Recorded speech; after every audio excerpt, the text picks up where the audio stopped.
இப்போ டிடிவி என்ன சொன்னார், நான் தூக்கில் தொங்குவேன்னாரு.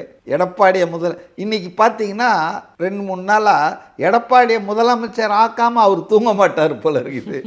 சந்தர்ப்பவாதத்தின் உச்சக்கட்டங்க. அப்படி விஜய் இருக்கக்கூடாதுன்னு நான் விரும்புகிறேன். ப்ராக்டிக்கல்ன்ற பேரில் நடைமுறை அப்படின்ற ஊரோடு ஒத்து வாழ்வோம் அப்படிலாம் போகக்கூடாதுன்னு நான் நினைக்கிறேன். ஏன்னா மக்கள் இதெல்லாம் ரசிக்கல, வேற வழி இல்லாமல் ஓட்டு போட்டுட்டு இருக்காங்களே தவிர ஒரு மாற்று சக்தியாக அவர் வந்திருக்கிறாரு. என்ன கேட்டால் கூட்டணி வச்சு போகிறதுல தப்பு கிடையாது.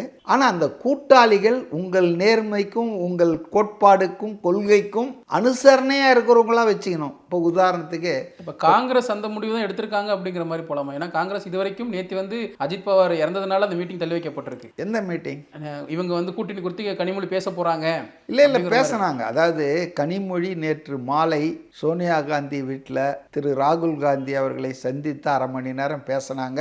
அதை பற்றி செய்திகள்லாம் வெளியே வந்துடுச்சுங்க. அதுலேருந்து என்ன தெரியுதுன்னா கூட்டணி என்பது இன்னும் முடிவான ஒன்றாக இல்லை.